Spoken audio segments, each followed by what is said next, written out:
celebrity 选房的雷区在哪里？在今天的内容开始之前，已有想花不到1分钟的时间介绍一下已有的私人邮轮旅行顾问的服务。如果对于行程和邮轮的选择、价格了、季节了、风险呢，还有哪一些特殊的注意事项，还是一头雾水的话，不妨考虑一下与已有预约一次1对1的咨询时间。我将根据您的需求和您家人的情况，提供个性化的邮轮旅行建议，让你的旅程更加顺利和愉快之余，不花冤枉钱，不浪费冤枉时间。已有没有任何的邮轮船票销售压力，所以曾经看破不说破的那些重要信息都将倾囊相授。写 email 给我就是那么的简单，聘请已有成为你的私人邮轮旅行顾问，你的旅行路上不迷路。马上就要上 celebrity 的哈，船票已经捏在手上了，赶快把你的船票打开，仔细看一下你的房间位置是在哪个位置。现在还没有去订 celebrity 的人，那你可能接下来内容就对你来讲非常非常的重要。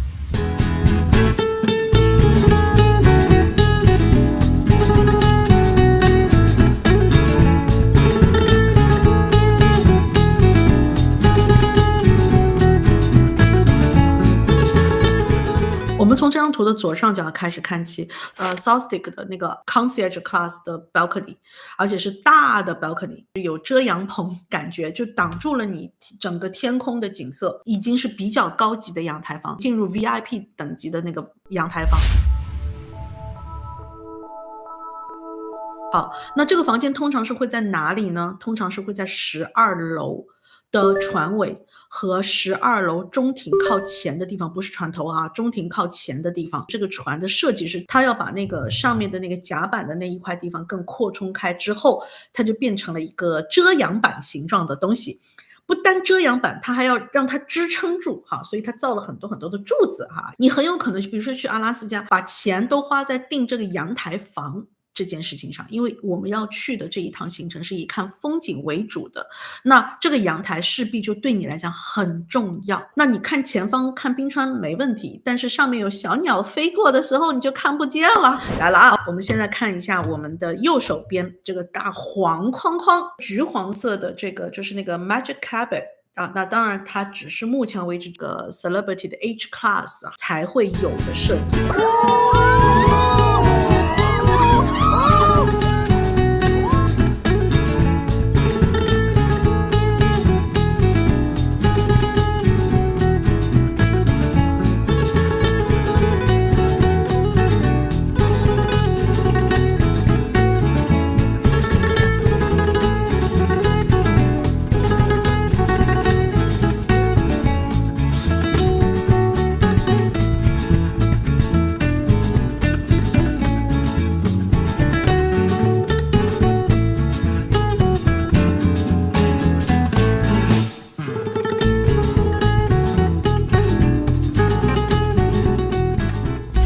非常显眼，现在成为了 celebrity 标志性的一个存在哈。Magic Cabin 呢，我们直译一下就可以说它就是魔法地毯哈，就是这样飞毯。它是一个可升降的平台，它在高处的时候，它可以晚上是个餐厅，可以是个酒吧，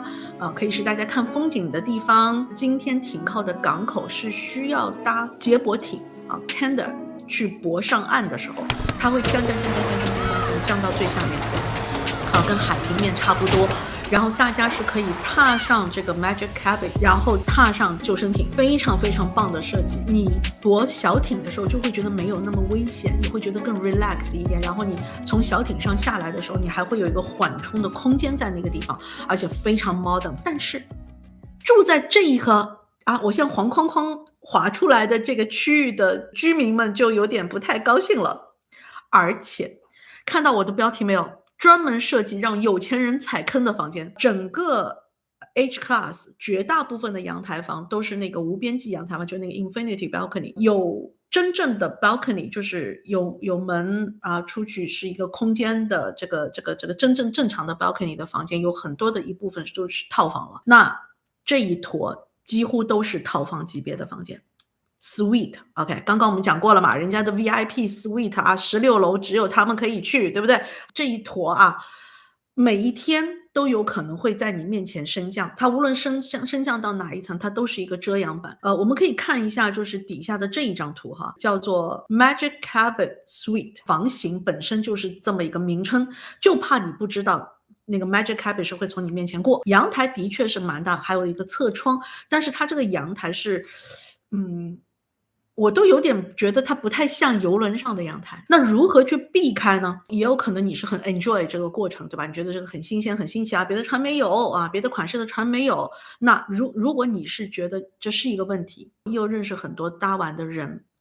都觉得是问题的情况下，如何避开它呢？避开船的右舷，比如说我前面是船头，船头的右边的右舷的正中间的房间，邮轮公司会把最中间的房间卖得最贵，是不是？没有说中间一定好，有时候大家抢破头啊，就抢了个船中间，觉得啊好安心哦，船中间好好啊，听说船中间最稳啦啊，听说，但有从来都不是这么觉得的。好，你好不容易抢到船中间了，无论是阳台也好，无论是这个底下，你看这边没有，这边是 Ocean View。